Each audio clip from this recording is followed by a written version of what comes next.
Bonsoir tout le monde, bonsoir à toutes, bonsoir à tous, bonsoir chers frères et sœurs. Je vais vous faire un petit panorama rapide, très rapide, quelques minutes, à propos de ce qui se trame et qui va être donc mis à l'ordre du jour demain, le 22 janvier, c'est-à-dire la signature du traité entre la République française et la République fédérale d'Allemagne sur la coopération et l'intégration franco-allemande, plus connu sous le nom de traité d'Aix-la-Chapelle. Alors il y a beaucoup d'encre qui a coulé déjà au sujet, beaucoup de paroles aussi qui ont coulé au sujet de ce traité, mais je suis persuadé que c'est à juste titre effectivement, et on peut s'étonner de ce que ce traité va être signé. C'est un peu tard pour s'y opposer, évidemment, demain. Et c'est le 22 janvier, donc date anniversaire du traité du 22 janvier 1963, qui avait déjà été signé entre la France, avec le général Charles de Gaulle, et la République fédérale d'Allemagne, à l'époque dirigée par son Premier ministre Konrad Adenauer. Mais en réalité, il n'y a absolument rien de commun entre ces deux traités. Ce premier qui est traité qu'on appelait traité de l'Élysée, donc qui a été signé en 1963, et ce nouveau traité dit d'Aix-la-Chapelle. Alors pourquoi Aix-la-Chapelle? Aix-la-Chapelle, vous savez que c'est une ville qui fait parler d'elle déjà dès le 9e siècle de notre ère. C'était la résidence de l'empereur Charlemagne. Ce n'est pas un hasard, c'est très symbolique. Donc ce traité, qui n'a évidemment fait l'objet d'aucune étude préalable, ni d'aucune consultation auprès du peuple français, tout comme le traité de Marrakech en son temps, il n'y a pas si longtemps d'ailleurs, n'avait fait l'objet d'aucune concertation au préalable, et il a été signé pratiquement en catimini, tout comme ce traité donc d'Aix-la-Chapelle va être signé demain en catimini. Alors de quoi s'agit-il en gros? Je vais vous le résumer parce que c'est très long, il y a 28 articles. Je vous lis simplement le préambule. La République française et la République fédérale d'Allemagne, reconnaissant le succès historique de la réconciliation entre les peuples français et allemands, à laquelle le traité du 22 janvier 1963 entre la République française et la République fédérale d'Allemagne sur la coopération franco-allemande a apporté une contribution exceptionnelle et dont est né un réseau sans précédent de relations bilatérales entre leurs sociétés civiles et leurs pouvoirs publics à tous les niveaux. Convaincus que le temps est venu d'élever leurs relations bilatérales à un niveau supérieur et de se préparer aux défis auxquels les deux États et l'Europe sont confrontés au XXIe siècle, je dis bien les deux États et l'Europe, c'est-à-dire que vous avez d'un côté les deux États, c'est-à-dire l'État français et l'État allemand, et de l'autre côté le reste de l'Europe. Ça, c'est déjà choquant en soi.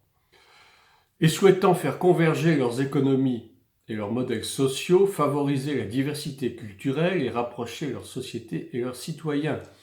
Convaincus que l'amitié étroite entre la France et l'Allemagne, ça reste à voir, a été déterminante et demeure un élément indispensable d'une Union européenne unie, efficace, souveraine et forte. C'est assez curieux. Déjà, c'est assez curieux de penser que deux États vont, j'allais dire, parler au nom des autres. Que deux États vont co-signer un traité qui prétend engager l'Europe entière, enfin tout du moins les pays qui font partie de la zone euro. C'est assez curieux. Comment est-ce que M. Macron et Mme Merkel peuvent se dire qu'ils sont finalement les locomotives un petit peu de cette Union européenne économique et sociale, et sans avoir consulté d'ailleurs qui que ce soit d'autre des autres pays, c'est-à-dire ni l'Espagne, ni l'Italie, ni le Portugal, ni la Belgique, enfin ni la Pologne, enfin je dirais tous les États qui font partie des 27, des 28, et à eux seuls, ils prétendent j'allais dire, apporter quelque chose de nouveau pour la bonne marche de l'Union européenne. C'est assez curieux. Alors, qu'est-ce qui se cache derrière ce traité? Eh bien, je ne vais pas vous le lire en entier, ce serait trop long. Mais ce qui est très curieux, c'est que tous les aspects économiques, sociaux, militaires même, sont envisagés à travers ce traité. Nous savons que l'Allemagne est effectivement un peu la locomotive de l'Europe, en ce sens que c'est elle qui a la monnaie la plus forte en euros par rapport aux autres pays, que c'est un pays qui est fortement industrialisé, le taux de chômage est quand même beaucoup plus bas que celui des autres pays d'Europe, notamment la France, et que c'est le pays qui est un peu à la tête de l'Union européenne et qui fait, je dirais même, la pluie et le beau temps. C'est un pays aussi, l'Allemagne, qui est en très étroite relation avec les États-Unis d'Amérique. Et d'ailleurs, lorsque l'Union européenne a été, au début de la construction de l'Union européenne, qui a été faite en réalité par les États-Unis, conjointement avec l'Allemagne, parce qu'on sait très bien les relations qui existent entre les deux pays. Hein, on sait notamment, bon ça n'est plus un secret de polichinelle, mais je vous le dis, que le nazisme hitlérien a été financé, je dirais, à plus de 80% par les Américains, par des sociétés secrètes américaines, enfin plus ou moins secrètes, et que les États-Unis, et ils sont pour beaucoup dans, dans l'apogée du nazisme hitlérien en Europe. Mais ça, certainement, je vais recevoir des bombes sur la tête après avoir dit ça. Mais ce n'est plus un secret pour qui que ce soit, notamment la CIA américaine qui entretient des relations très étroites avec les services secrets européens et particulièrement l'Angleterre et l'Allemagne. Alors tout ça pour dire quoi? Eh bien pour dire que la France, en réalité, sous l'égide donc de M. Macron, désire laisser en fait toute liberté à l'Allemagne de continuer à gouverner l'Europe et je dirais même plus à la gouverner encore davantage avec une main de fer. M. Macron, on le sait, ce n'est plus un mystère, n'aime pas la France et n'aime pas les Français. Tout son désir actuel, c'est de détruire le pays, de continuer à complètement anéantir la souveraineté de l'État français, et on le voit en ce moment avec cette fameuse révolte des Gilets jaunes, c'est le désordre organisé dans le pays, il y a une recrudescence incroyable de violence, non seulement contre les citoyens, mais également contre la police. Donc des violences incroyables contre les forces de l'ordre, qui sont quand même les garants de la sécurité de la nation, ce qui est quand même très choquant. Enfin, bref, la France est en train de perdre sa souveraineté, la France est en train de perdre son influence dans le monde, la France est en train, j'allais dire, de devenir un pays X, c'est-à-dire un pays qui n'a plus l'influence, qui n'a plus l'importance du point de vue culturel, du point de vue linguistique. Le français n'est presque plus parlé dans aucun pays du monde, à part certaines exceptions, au détriment de l'anglais, de l'allemand notamment. Je vous lis notamment le chapitre 2 de ce traité.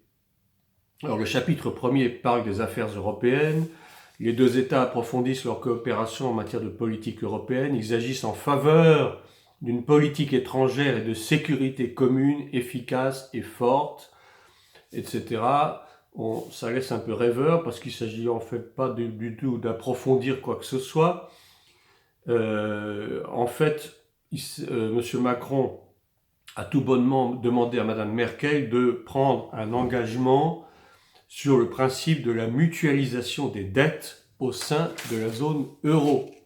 C'est-à-dire que l'Allemagne devrait se porter garante de toutes les dettes de tous les pays de la zone euro. ce serait magnifique, mais en réalité, il ne s'agit pas du tout de ça. Et Madame Merkel n'est absolument pas d'accord là-dessus. Elle n'a pas du tout envie de s'engager dans ce genre de processus. L'Allemagne ne prendra aucun engagement sur ce problème. Il faut dire aussi que l'industrie allemande est très forte et que l'industrie française à côté est en perte de vitesse parce que l'euro est beaucoup trop cher par rapport à la compétitivité de l'économie française. Et c'est exactement l'inverse pour l'Allemagne. Donc quand on parle de convergence sociale, de convergence économique, ça fait un peu sourire. En réalité, c'est toujours l'Allemagne qui tient le beau rôle parce que c'est elle qui, en fait, a vraiment l'économie la plus forte de toute l'Europe. Alors, dans le chapitre 2, il s'agit de paix, sécurité et développement. Et je vous rappelle qu'il y a un passage dans la Bible qui parle de « quand les hommes diront paix et sécurité, c'est alors qu'une ruine soudaine fondront sur eux ». Ça, c'était une petite parenthèse biblique. On emploie souvent ces mots de paix et de sécurité actuellement, et ce n'est pas pour rien. L'article dit ceci, les deux États approfondissent, voyez, encore une question d'approfondir, leur coopération en matière de politique étrangère, de défense, de sécurité extérieure et intérieure, et de développement, tout en s'efforçant de renforcer la capacité d'action autonome de l'Europe. Ils se consultent afin de définir des positions communes sur toute décision importante touchant leurs intérêts communs et d'agir conjointement dans tous les cas où ce sera possible. Mais c'est quand même très curieux. Pourquoi est-ce qu'il faut à toute force converger avec les visions de l'Allemagne et non pas avec celles des autres pays, l'Italie ou l'Espagne, qui ont d'ailleurs beaucoup plus de points communs avec la France, puisque ce sont des pays méditerranéens, des pays, d'origine latine, tout comme nous. Alors que l'Allemagne n'a pas du tout les mêmes origines historiques, et j'allais dire ethniques même. Ce qui voudrait dire qu'il y a des pays de première catégorie, que sont la France et l'Allemagne, et des pays de seconde zone, c'est-à-dire tous les autres qui finalement ne comptent pour rien du tout et qui n'ont même pas été consultés au sujet de ce traité. Si je continue un tout petit peu, eh bien, on arrive au chapitre donc qui touche à la coopération militaire. La coopération militaire. Dans le domaine de la sécurité intérieure, non, c'est pas ça.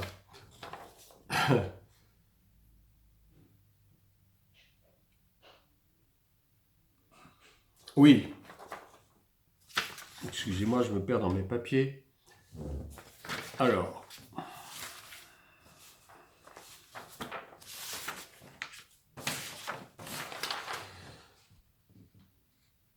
Voilà, les deux États agissent conjointement dans tous les cas où ce sera possible, conformément à leurs règles nationales respectives, en vue de maintenir la paix et la sécurité. Ils continuent de développer l'efficacité, la cohérence et la crédibilité de l'Europe dans le domaine militaire. Ce faisant, ils s'engagent à renforcer la capacité d'action de l'Europe et à investir conjointement pour combler ses lacunes capacitaires, renforçant ainsi l'Union européenne et l'Alliance nord-atlantique, c'est-à-dire l'OTAN. Eh bien, il faut quand même rappeler que l'Allemagne, par la voix de ses députés, a complètement torpillé le traité de l'Élysée, donc du 22 janvier 1963, lors de la ratification, en rajoutant en préambule une référence à l'OTAN qui n'y figurait pas. C'est assez curieux. Ensuite, les deux États s'engagent à renforcer encore la coopération entre leurs forces armées en vue d'instaurer une culture commune. On ne voit pas ce que la culture vient faire dans ce domaine. Et d'opérer des déploiements conjoints. Ils intensifient l'élaboration de programmes de défense communs et leur élargissement à des partenaires, lesquels on ne sait pas.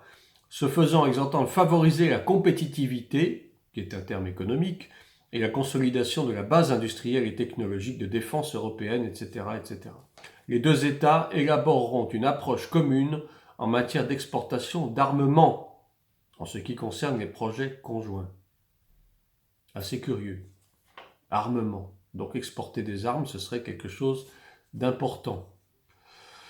Les deux États instituent le Conseil franco-allemand de défense et de sécurité comme organe politique de pilotage de ces engagements réciproques.